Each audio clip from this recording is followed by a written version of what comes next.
Mais comment faire pour que les équipes réussissent à travailler ensemble? Je l'ai dit tout à l'heure, vous êtes le chef d'orchestre réellement, mais comment faire pour que tout s'harmonise en fait ensemble?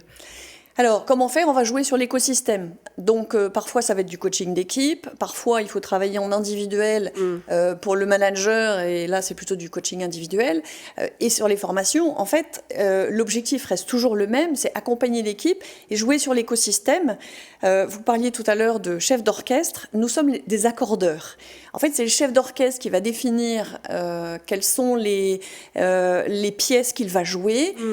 C'est lui qui va distribuer les rôles de chacun, c'est lui qui va nommer le premier violon, et nous sommes accordeurs. C'est-à-dire que si l'orchestre joue faux, ça amène un dysfonctionnement. Et en fait, toutes mes communications, c'est-à-dire mauvaise communication, amènent des notes fausses et fait baisser la performance. Alors, j'imagine que vous proposez aussi un suivi des entreprises. Ça ne s'arrête pas là. Vous venez pas une fois, vous faites un diagnostic, bon, faites ci, faites ça, et puis je me retire. Il y a un vrai suivi derrière. Un client content est un client qui revient. Donc oui, souvent il y a d'autres demandes à tiroir. C'est-à-dire qu'on peut venir pour un coaching d'équipe et puis on se rend compte qu'il y a un déficit dans les formations des managers ou qu'il y a des équipes qui vont avoir besoin justement d'un travail sur la qualité de vie ou sur la communication.